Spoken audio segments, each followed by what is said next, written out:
Let's return to This Week in America. Here's your host, Rick Bratton.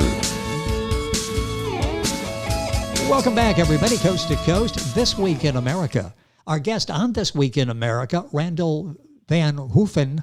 I'm going to do that again. Vanderhoofven. I was looking down here to make sure we were recording, and I'm going to start now. Welcome back, everybody, coast to coast, This Week in America. Our guest on the program today, Randall Vanderhoffen, has always wanted to get his poetry out to the world, to inspire and to bring people closer to the Lord. The Human Race, a collection of 7 poems written to inspire and praise the Lord, his goal to be able to touch lives and hearts with his work. That was his first publication. Randall currently resides in Idaho, and coming soon on Amazon, his much anticipated The Vision. And Randall Vanderhoffen joins us on This Week in America. Randall, welcome to the program. It's great to have you with us. Thank you. Thank you very much. Congratulations on the success of the initial book, Human Race. Looking forward to the second one that we'll talk about here, The Vision. I want to talk about you and what shaped you as a writer. Let's go back to those early years with your success in writing. It's hard to believe that you struggled, I guess, a little bit in school. What was it like in school for you? What kind of student were you? Oh, it was, it left a lump in my throat. In other words, I disliked what I was forced to do, all but mathematics. Let me show you what got me. One year, my sophomore year, I had a geometry class. During one class, we were told today would be a test day. So I buckled down and took the test. During Monday of the next year, the test was passed out. Everybody got their test except me. Oh, no.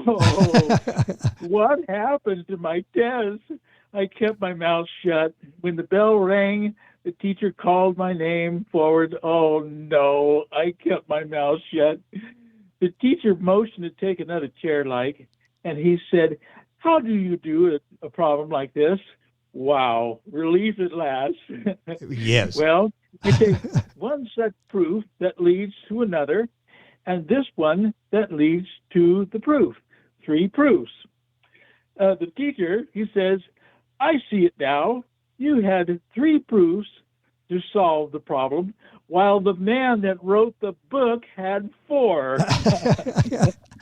So you were called up there to help the teacher explain this concept. I mean, that's so remarkable. And this mathematics knack that you have comes across several times during the course of your life, and we'll talk about that as we go through the program. The books we're talking about is Human Race and The Vision, both by our guest Randall Vanderhoffen, and I'll spell that now and later on in the program so you can Google it. That's V as in Victor, ANDERHOOF, V again as in Victor, EN. And all this on our website, thisweekinamerica.us.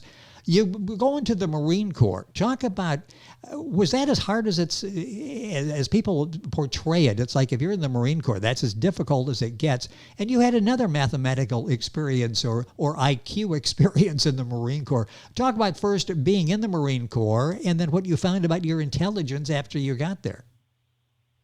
Yeah. It was hard. It was hard enough.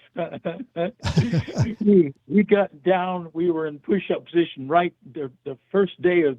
We were going to be on the radio or on the place where they dish out the books or the books anyway. And we tried hard. And that night, oh man, he just. Push-up position, ready, go. And we just started going for a bit and forward for a bit. And I somehow got it in my mind. And what I was doing, I was out of my mind. And I looked up at the instructor, and I sit there. I do the push-ups. I'm still looking at him. I still looked at him. I do push-ups. And he'd look away. Then he'd look back again. He'd look away. He'd look back. He spoke again. I spoke again. And when it was all over, we had done 125 Wow. push-ups. Wow. Well, wow. I don't know how that was possible, you know. But now, did you want to hear the story of Vietnam?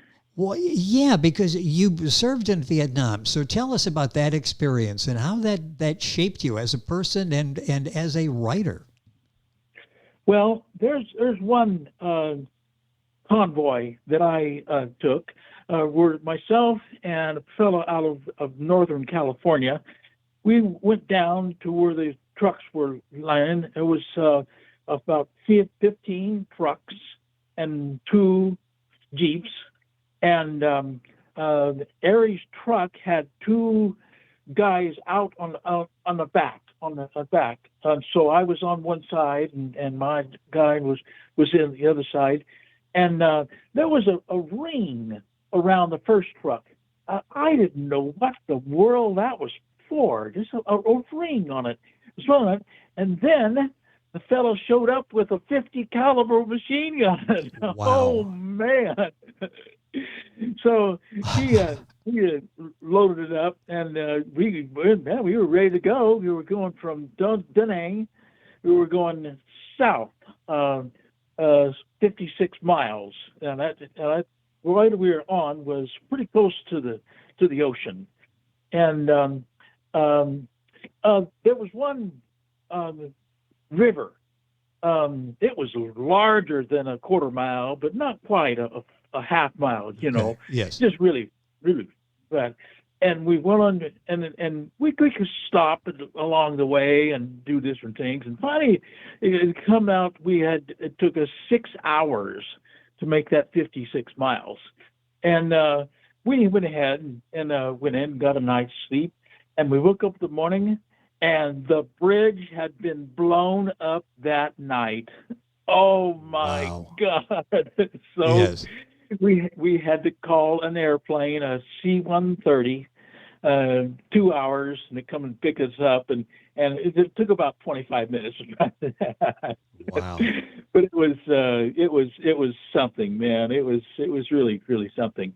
So What experiences, and you need to write a book just about those experiences, and obviously they're still vivid in your memory. Our guest on the program is Randall Vanderhoffen, and he is the author of 2 books that we're talking about. The one book, Human Race, is already out, a book of poetry, collection of 7 poems written to inspire and praise the Lord, and another book coming out very shortly that we're going to talk about here in a second, The Vision. Let's go back to Vietnam. When you were there, I understand that you realized your IQ was incredibly high, and all the people that were there, I think about 800 in your grouping, probably some West Point graduates and people like that. Talk about finding out your IQ and where you ranked with everybody. Well, there was that close to 800 students there, and right middle 100, half the guys were below, as half as many were above. Yes. And from 110 to 119 was it was a I don't know what the name of it is now, but it was 4 anyway, it was a little bit better than the usual guys. Yes. Then a regular IQ was 120 to, well, the highest it could possibly go is 151. And I looked at all the record books, and I looked at this one, is Major. He had a 151. Wow. And the very next one was 143, and that was mine. That's incredible. You should have been a general at that point, just based on your IQ. They should have taken you to the top of the class there. It's a remarkable story. Yeah. Randall Vanderhoffen, our guest on the program, talking about his books, his background, giving you some feeling as to who Randall is as a person and as an author. Also, besides the military career, this fascination with numbers and mathematics, you're very experienced on the stage as well. Been in a number of plays. Talk about those experiences. You sing, you act, you basically do it all. A triple threat. You do it all. Well, this was really a good thing. Well, this one person, it had people coming. They've been in wrestling now. It was called Hello Dolly. Oh yes. But yeah, but I had no experience with them when I came, and they our teacher was it was her first hello, and she was of New York, had a dancer at New York. Oh yes. But anyway, she come out and golly, hello Dolly, I got picked for number one. I mean, Wow. I was going to be. Well, but the other guy, wait a minute. No, we can't have him in. So they said they were going to have me for everything he could do, And then the next one was Marvin's Room. Now, Robert De Niro did the doctor in Marvin's Room, the movie. And I did the doctor in the plays. So it was fun. Anyway, from South Dakota Rapid City to Idaho Nampa came Music Theater of Idaho. This is the name of the acting group. The first play was Peter Pan. Big guys work the ropes, and Peter Pan flies around. Exactly, yes. Captain Hook turn around. This one word. Work big curls and lugs. Then, look out! He went down this one slide deal, and his hat and all his curls fell on the ground. Oh, jeez! Live theater. He turned his back on the audience, and he's straightening up his helmet and his hat and his curls, And then when he got it all set, he turned around, he kind of bent over, he said, "Don't breathe a word of this to anyone." And then I think it was such a laugh that it was funny. Boy, anyway. All those experiences doing the live theater, and I mentioned acting. Touch on the singing too, because you're an accomplished singer. I made you a triple threat. Can you dance as well? Well, I'd like to do more on the shows here. I want to show some more of these. Is that okay? Oh yes, please do. Okay. The next thing was The King and I. Oh, I did Sir Edward Ramsay of the British Ambassador. So I had to come out there. I was out down to the out of King had to be Thailand, and just all the way on the other side of the world. He was yes. And anyway, it was a pretty good part. Now the next show was The Music Man. Oh, and yes. I did the mayor in The Music Man. Interesting. A key part, certainly. And the next show was 1776. I did but Mr. Adam, and that had one song in it as it come along. Next one was Christmas Eve. Now I did Mr. Fezziwig. I had my wife and three daughters appeared on the stage, and it was a pretty outfit. But 2006 came Titanic. John Jacob Astor, richest man of the boat. Oh, in the world. That was me. He was me. Wow. John Jacob Astor. He was 49, and he had a girlfriend, his 18-year-old wife. You do that when you're the wealthiest man in the world, yes. Next was My Fair Lady, about a young lady and me, her dad. Solos with a little bit of luck, and I'm getting married in the morning. A classic, yes. Wow. Anyway, it was pretty neat. And she loves me. Ran a jewelry store, and she loves me. Mr. Marichek ran a jewelry store. It's his store, and he paid days gone by, and did it in first act and the second act. And next is Oklahoma, 2008. Oh, yes. Now, I did Mr. Anders Carnes, and I had a solo sometimes. Anyway, there's another one. It was at a different, it was about 2 miles from where we were at. And next, Little Abner. That's a good one. Yes, wow. I did Jubilation Tea Chord Poem, The Country's in the very best of hands, I'm getting past my prime, and matrimonial stomp. So I had 4, 6 on that one. Wow.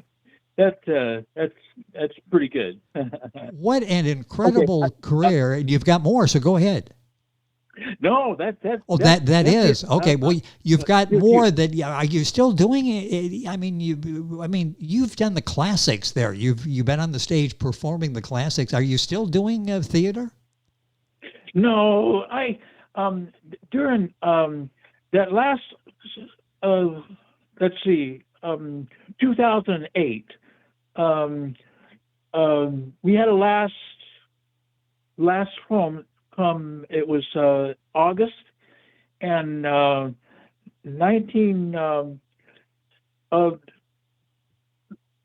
3 circuits. One of those 2 years or 2 waits, I had a stroke. Ooh, sorry to hear that. And I was very, very. It changed everything, man. I changed everything. That was my last one of the girl anyway, it was bad. How are you doing now? It sounds like you've bounced back very well. Well, I'm doing pretty good. I don't walk real good. I walk on my own, and other times, one day, the bank, the people come out and said, "Hey, we got Randall for something down at the bank." So okay. I climbed in and rode in. I walked into the bank. And we looked around. I said, "Well, where do we start?" And there's a hands up. Your hands on this. It's electrolyzed motor.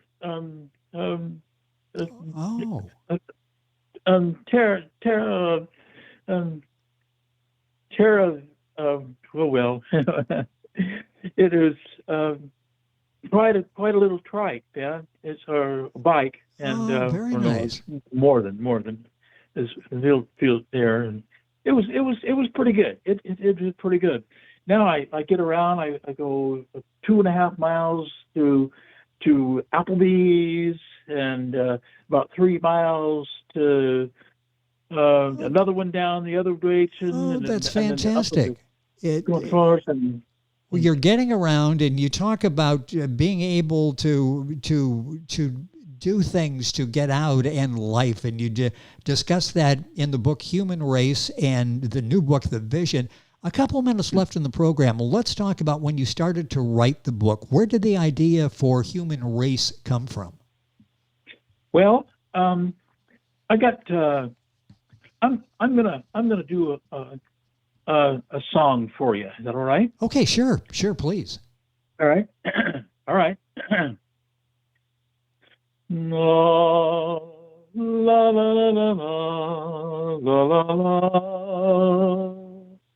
La la la la la la la la la la la la la